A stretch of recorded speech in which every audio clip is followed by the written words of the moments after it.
Sir order please sir. 2 ನಿಮಿಷ ಕೊಡಿ, menu check ಮಾಡಿ ಆರ್ಡರ್ ಮಾಡ್ತೀನಿ. Okay sir.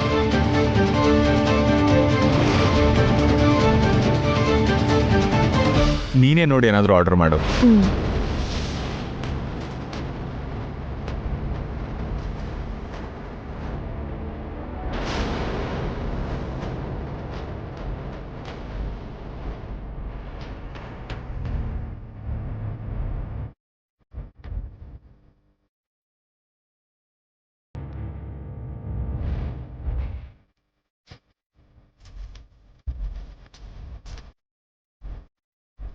ಹೇ, ಸಂತೋಷ್ ಕೂಡ ಇಲ್ಲೇ ಇದ್ದಾನೆ. ಸಂತೋಷ್ ಯಾರು ರೀ? ಡಿಟೆಕ್ಟಿವ್. ಡಿಟೆಕ್ಟಿವ್? ಅದೇ ರಾಧಿಕಾ, ನಾವು ಅಮರ್ ಬಗ್ಗೆ ಎನ್ಕ್ವೈರಿ ಮಾಡಿಸಿದ್ವಲ್ಲ, ಮೊನ್ನೆ ಅಮರ್ ಜೊತೆಗೆ ಮನೆಗೆ ಬಂದಿದ್ದಲ್ಲ ಅವನು.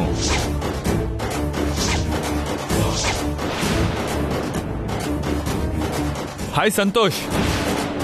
ಹಾಯ್. ಹಾಯ್ ಕೈಲಾಶ್. ಯಾಕೊಬ್ನೇ ಅಲ್ಲಿ ಕೂತಿದ್ಯಾ? ಬಂದ್ ನಮ್ ಜೊತೆ ಜಾಯ್ನ್ ಆಗು. ಪರವಾಗಿಲ್ಲ ಕೈಲಾಶ್, ನೀನ್ ಫ್ಯಾಮಿಲಿ ಜೊತೆ ಬಂದಿದ್ಯಾ, ನಿನ್ ಪ್ರೈವಸಿ ನಾನು ಯಾಕೆ ಹಾಳು ಮಾಡ್ಲಿ? ಹಾಗೇನಿಲ್ಲ ಸಂತೋಷ್, ಕಮಾನ್, ಇಟ್ಸ್ ಓಕೆ. ಅಂದ್ರೆ ನಾನ್ ಬಂದ್ ನಿಮ್ ಜೊತೆ ಜಾಯ್ನ್ ಆದ್ರೆ ನಿನ್ ವೈಫಿಗೆ ಮುಜುಗರ ಆಗುತ್ತೋ ಏನೋ.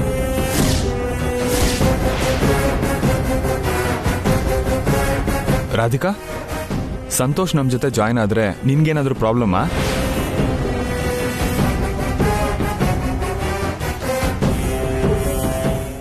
ನೋ, ನಂಗೇನು ಪ್ರಾಬ್ಲಮ್ ಇಲ್ಲ.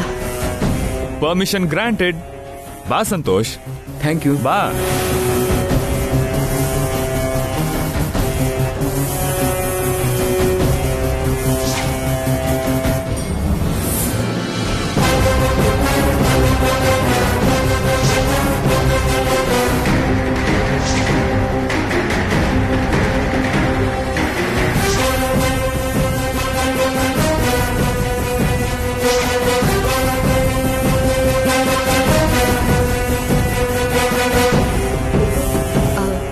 ರೀ, ನಾನು 1 ನಿಮಿಷ ಬರ್ತೀನಿ. ಹಾ, ಹೋಗ್ಬಾ.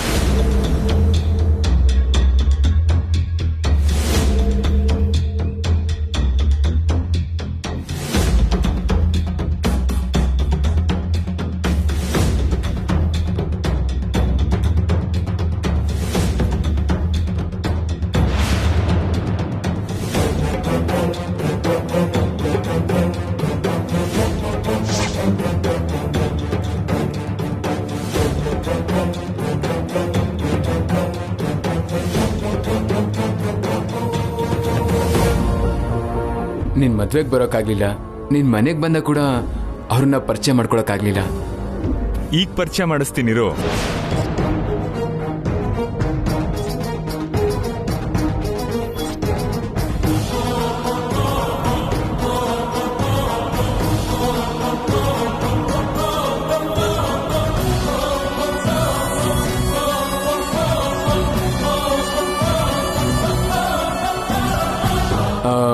ನಿನ್ ವೈಫ್ ಏನ್ ಮಾಡ್ಕೊಂಡಿದ್ದಾರೆ?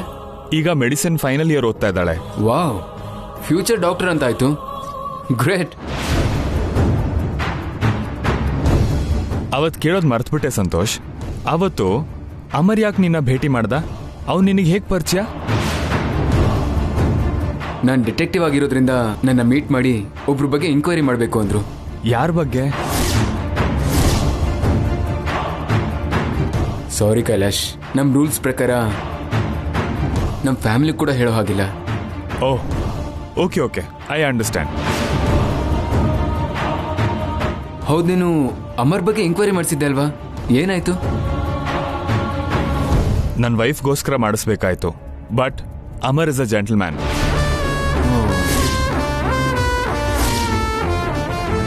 Sir order please sir. Just 5 minutes, ಆಮೇಲೆ ಆರ್ಡರ್ ಮಾಡ್ತೀನಿ. Okay sir. ರಾಧಿಕಾ ಯಾಕಿನ್ನೂ ಬಂದಿಲ್ಲ?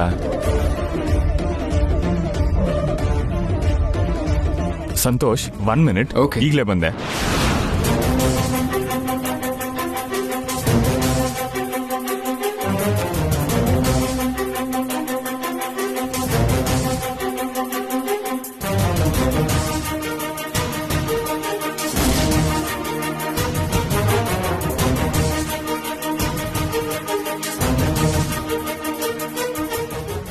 ಕೈಲಾಶ್ ಅವರು ನನ್ನನ್ನೇ ಹುಡ್ಕೊಂಡು ಬರ್ತಿದ್ದಾರೆ.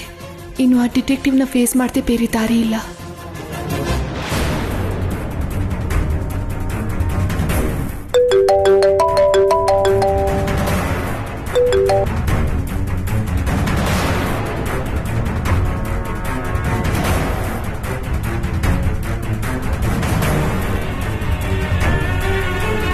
ಎಲ್ಲಿ ಹೋಗಿದ್ದೆ ರಾಧಿಕಾ? ಎಲ್ಲೂ ಇಲ್ಲ ರೀ, ನಥಿಂಗ್. ಸರಿ ಬಾ.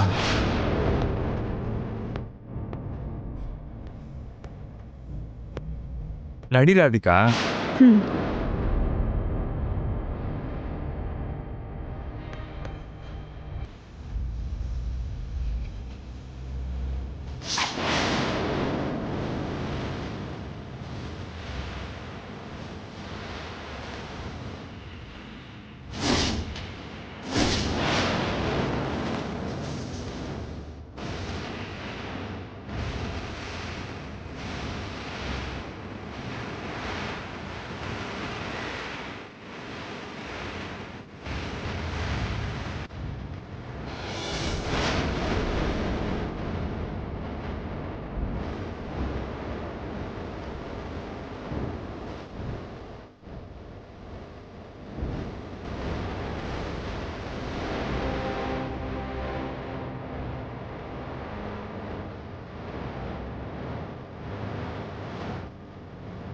Sir, order please, sir. 2 minutes. Okay, sir.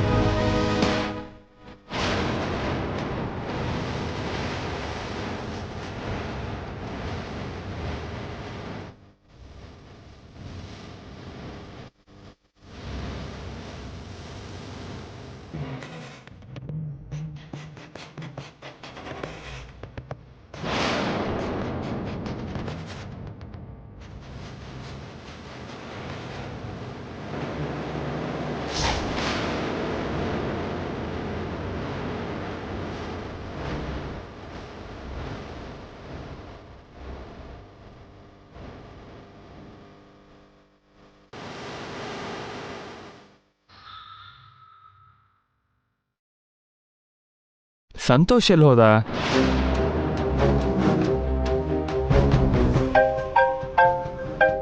Santosh? Hello Kailash, ನನ್ಗೆ ಅರ್ಜೆಂಟ್ ಕಾಲ್ ಬಂತು, ಅದಕ್ಕೆ ಹೊರಟ್ಬಿಟ್ಟೆ. ಮತ್ತೆ ಸಿಗೋಣ. Okay, it's okay. ಓಕೆ, ಬಾಯ್. ರಾಧಿಕಾ, ಏನೋ ಕೆಲಸ ಬಂತು ಅಂತ ಸಂತೋಷ್ ಹೊರಟ.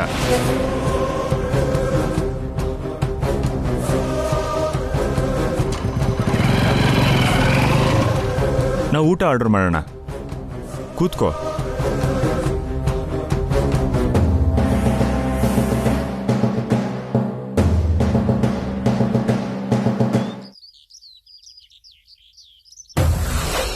ಅಯ್ಯಪ್ಪ, ಅಯ್ಯಮ್ಮ, ಇನ್ನು ನನ್ನ ಕೈಲಾಗಲ್ಲ. ಮೈಯಲ್ಲಿರೋ ಸಾರ ಎಲ್ಲ ಹೊರಟೋಗಿ ಕಾಲೆಲ್ಲ ಸೋತೋಗಿವೆ. ನಿಶಕ್ತಿಯಿಂದ ಕಣ್ಣೆಲ್ಲ ತಿರುಗ್ತಾ ಇದೆ.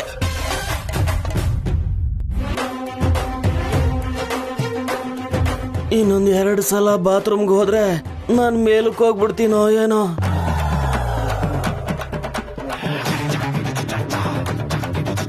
ಏನ್ರಿ ಇದ್ ಮಾತು? ನನ್ನನ್ನೇನು ಕೇಳ್ಬೇಡ ಕಣೆ.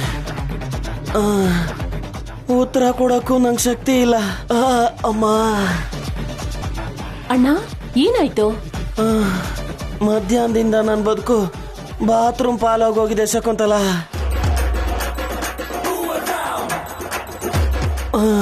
ಮುನ್ಸಿಪಾಲಿಟಿ ಪೈಪ್ ಲೀಕ್ ಆಗೋ ತರ ಹೊಟ್ಟೆ ಪೂರ್ತಿ ಲೂಸ್ ಆಗೋಗಿದ್ಯಮ್ಮ. ಅಷ್ಟು ಸಲ ಮೋಷನ್ ಆಗ್ತಿದ್ರೆ ಟ್ಯಾಬ್ಲೆಟ್ ಯಾಕೆ ತಗೊಳ್ಳಿಲ್ಲ? ಟ್ಯಾಬ್ಲೆಟ್ ಹಾಕೊಳ್ಳೋಷ್ಟು ಟೈಮಲ್ಲಿದೆ ಅದಕ್ಕೆ. ವಾಶ್ರೂಮ್ ಒಳಗಡೆ ಹೊರಗಡೆ ತಿರ್ಗಾಡ್ತಾನೆ ಇದ್ದಾರೆ. ಅಮ್ಮ, ಅಮ್ಮ ರಾಧಿಕಾ, ಕೈಲಾಶ್ ಎಲ್ಲಿ? ಅತ್ತೆ, ಅವರು ಈಗ ತಾನೇ ನನ್ನ ಡ್ರಾಪ್ ಮಾಡಿ ಏನೋ ಅರ್ಜೆಂಟ್ ಕೆಲಸ ಇದೆ ಅಂತ ಹೊರಟ್ರು. ಅಣ್ಣನ್ಗೆ ತುಂಬಾ ಮೋಷನ್ಸ್ ಆಗ್ತಿದ್ಯಂತೆ. ಯಾವ್ದಾದ್ರು ಟ್ಯಾಬ್ಲೆಟ್ ಇದ್ರೆ ಕೊಡಮ್ಮ. ಸರಿ ಅತ್ತೆ. ಅಣ್ಣನ್ನ ಹುಷಾರಾಗಿ ನೋಡ್ಕೊಳ್ಳಿ.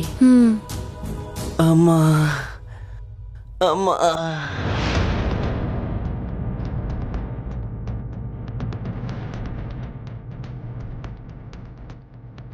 ಟ್ಯಾಬ್ಲೆಟ್ಸ್ ಬಾಕ್ಸ್ ಇಲ್ಲೇ ಇರಬೇಕಲ್ಲ. ಟ್ಯಾಬ್ಲೆಟ್ ಬಾಕ್ಸ್ ಎಲ್ಲಿ ಹೋಯ್ತು?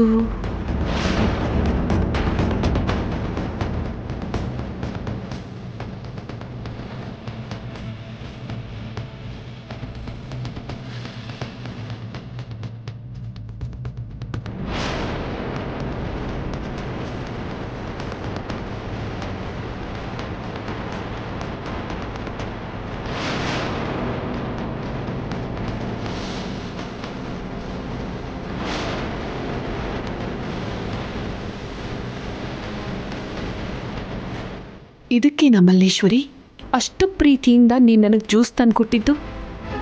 ಮಾಡ್ತೀನಿರು, ಮಾಡ್ತೀನಿ.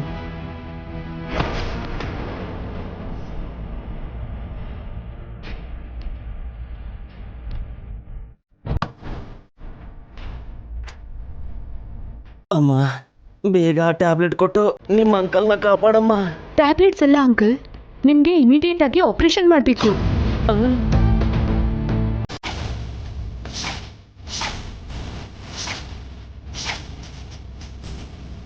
ಆಪರೇಷನ್? ಆಪರೇಷನ್ ಯಾಕಮ್ಮ? ಡಾಕ್ಟರ್ ಹತ್ರ ಸತ್ಯ ಮುಚ್ಚಿಡಬಾರ್ದು. ಯಾಕೆ ಹೀಗಾಯ್ತು ಹೇಳಿ? ನೀವೇನಾದರೂ ತಿಂದ್ರಾ? ಏನು ತಿಂದಿಲ್ಲಮ್ಮ. ಮಧ್ಯಾಹ್ನ ನಿನ್ನ ಕೈಲಿ ಜ್ಯೂಸ್ ಕುಡ್ದಿದ್ದಷ್ಟೇ. ಆವಾಗ ಶುರುವಾಗಿದ್ದು, ಇದುವರೆಗೂ ನಿಂತಿಲ್ಲಮ್ಮ. ಅದ್ರಲ್ಲಿ ಯಾರೋ ಸ್ಲೋ ಪಾಯ್ಸನ್ ಬೆರೆಸಿದ್ರು.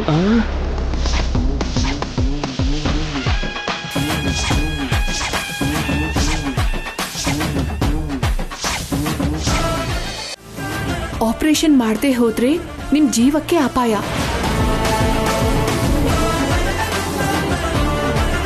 ನಿನಗೆ ನಾನು ಏನ್ ದ್ರೋಹ ಮಾಡಿದ್ನಮ್ಮ?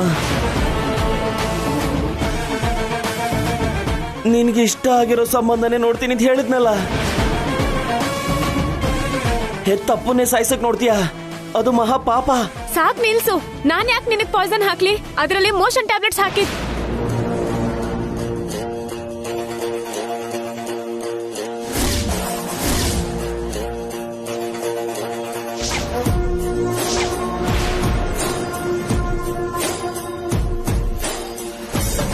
ಹುಚ್ಚೇನಾದ್ರೂ ಹಿಡ್ದಿದ್ಯಾ ಮಲ್ಲೇಶ್ವರಿ ನಿನ್ಗೆ? ಏನೋ ಸುಮ್ನೆ ತಮಾಷೆಗೆ ಹಾಗೆ ಮಾಡಿದಾಳೆ, ಬಿಟ್ಬಿಡಮ್ಮ. ಬೇಡ ಆಂಟಿ, ನಿಮ್ ನಾಟಕಗಳು ನನಗೆ ಅರ್ಥ ಆಗಲ್ಲ ಅನ್ಕೋಬೇಡಿ.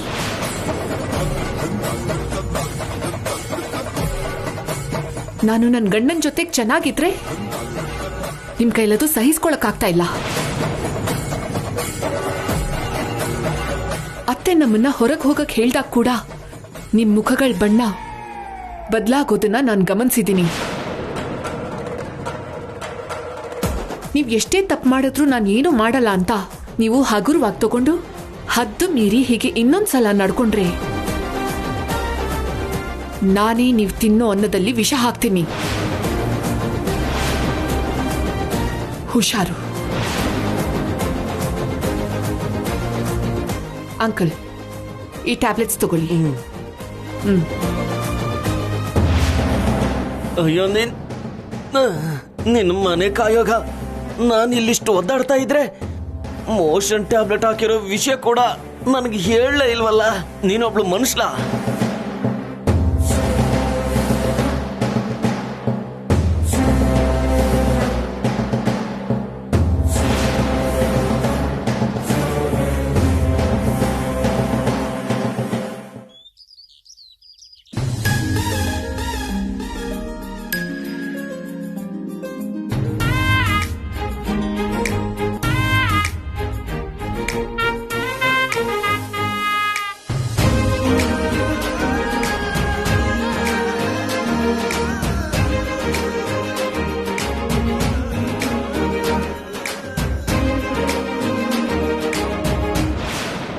ಯಜಮಾನ್ರಿಗೆ ತುಂಬಾ ಕೋಪ ಬಂದಿರೋ ಹಾಕಿದೆಯಲ್ಲ, ಹೇಗೆ ಕೂಲ್ ಮಾಡೋದು?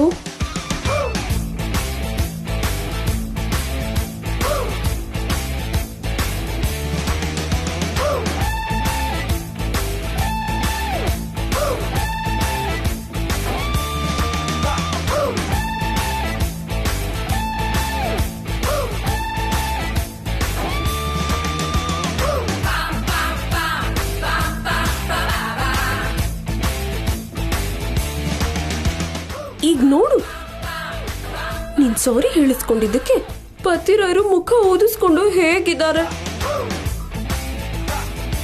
ಇದು ಕರೆಕ್ಟ್ ಅಲ್ಲ.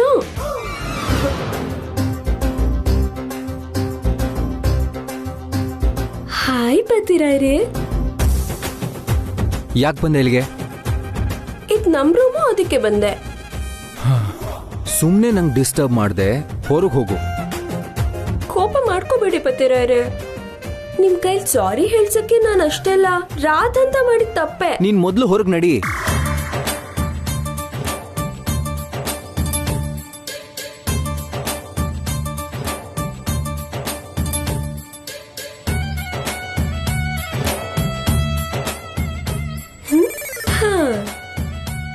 ನಿಂಗ್ ಬುದ್ಧಿ ಇದೆಯಾ ಪ್ರಿಯಾ? ಗಂಡ ಅಂದ್ರೆ ಯಾರು? ಹೆಂಡತಿಗೆ ದೇವ್ರ ಸಮಾನ ಅವರು. ಆ ಥರ ಗಂಡನ್ನ ಸಾರಿ ಹೇಳಿ ಅಂತ ಕೇಳೋದು ಎಷ್ಟ್ ತಪ್ಪು. ಹಾಲ್ನಿಂದ ಕಾಲ್ಗೆ ಪಾದಾಭಿಷೇಕ ಮಾಡಿಸ್ಕೋಬೇಕಾದವನ್ಗೆ ಕೋಪ ಬರಿಸ್ತ್ಯಾ? ಗಂಡಂಗೆ ಕಾರ್ಯೇಶು ದಾಸಿ ಥರ, ಬೋಚೇಶು ಮಾತೆ ಹಾಗೆ, ಕರ್ಣೇಶು ಮಂತ್ರಿ ತರ ಇರ್ಬೇಕಾಗಿರೋ ನೀನು ಹದ್ಮೇರಿ ಹಾಗೆ ನಡ್ಕೋಬಹುದಾ?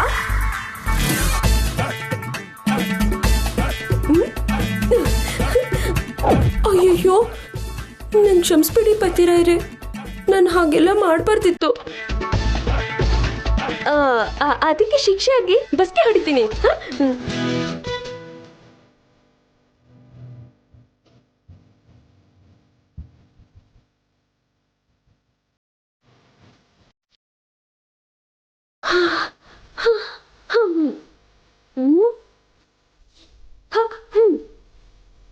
ನನ್ ಸೆಲ್ಫ್ ರೆಸ್ಪೆಕ್ಟ್ಗೆ ಧಕ್ಕೆ ತಂದು ಬಸ್ಗೆ ಹೊಡೆದ್ರೆ ಮಾಡಿರೋ ತಪ್ಪು ಸರಿ ಹೋಗುತ್ತಾ?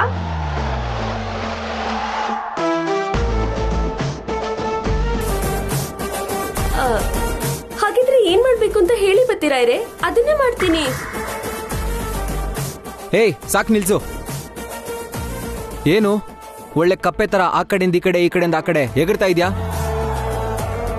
ಅಷ್ಟಕ್ಕೂ ನಾನು ಏನ್ ಅನ್ಕೊಂಡಿದ್ಯಾ? ಅಂದ್ರೆ ನಿಮ್ ಬಗ್ಗೆ ನಾನು ತುಂಬಾ ಅನ್ಕೊಂಡಿದ್ದೀನಿ. ಅದೆಲ್ಲ ಹೇಳಕ್ಕೆ ತುಂಬಾ ಟೈಮ್ ಆಗುತ್ತೆ.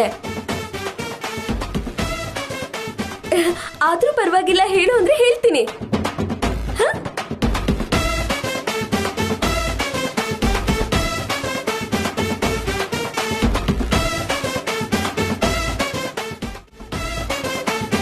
ಹಾಗೆ ಸೀರಿಯಸ್ ಆಗಿ ನೋಡ್ಬೇಡಿ. ತಗೊಳ್ಳಿ, ಈ ಬೆತ್ತ ತಗೊಂಡು ಗಟ್ಟಿಯಾಗಿ ನನ್ನ ಕೈ ಮೇಲೆ 2 ಏಟು ಹೊಡೀರಿ. ನಿಮಗ್ ಸಮಾಧಾನ ಆಗ್ಬಹುದು.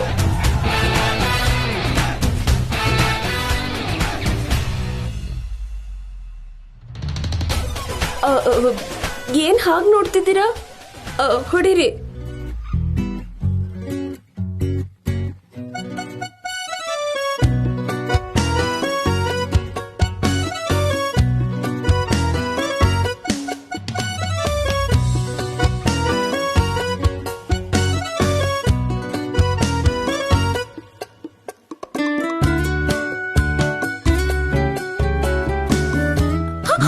ಅಯ್ಯೋ,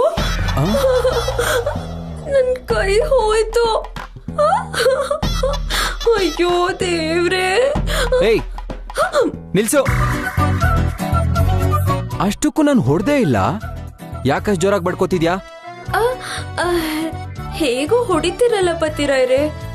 ಮೊದ್ಲೇ ಕೂಗಾಡ್ಬಿಟ್ರೆ ಅಷ್ಟೊತ್ತಿಗೆ ಅಭ್ಯಾಸ ಆಗ್ಬಿಡುತ್ತೆ ಅಂತ. ಓಹೋ, ಏ, ನಿನ್ ಹೊಡಿಯೋದು ಒಂದೇ, ಆ ಗೋಡೆಗೆ ಹೊಡಿಯೋದು ಒಂದೇ. ಹಿಡ್ಕೋ. ಪತಿರಾಯರು ಹೊಡಿತಿದ್ರೇನಂತೆ, ನೀನೇ ಹೊಡ್ಕೊಂಡು ಶಿಕ್ಷೆ ಕೊಡ್ಕೋ.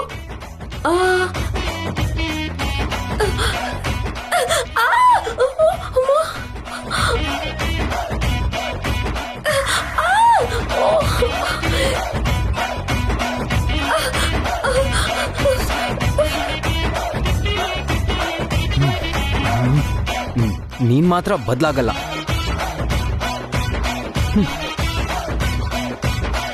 ಪಾಪ, ಪತಿರಾಯರು ತುಂಬಾ ಹರ್ಟ್ ಆಗಿದ್ದಾರೆ ಅನ್ಸುತ್ತೆ.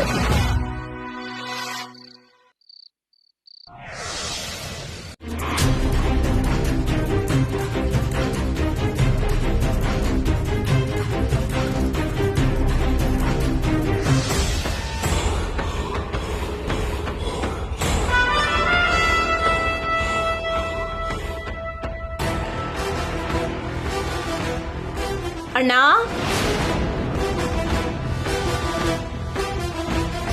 ಅಲ್ಲಿ ವೇಣಿ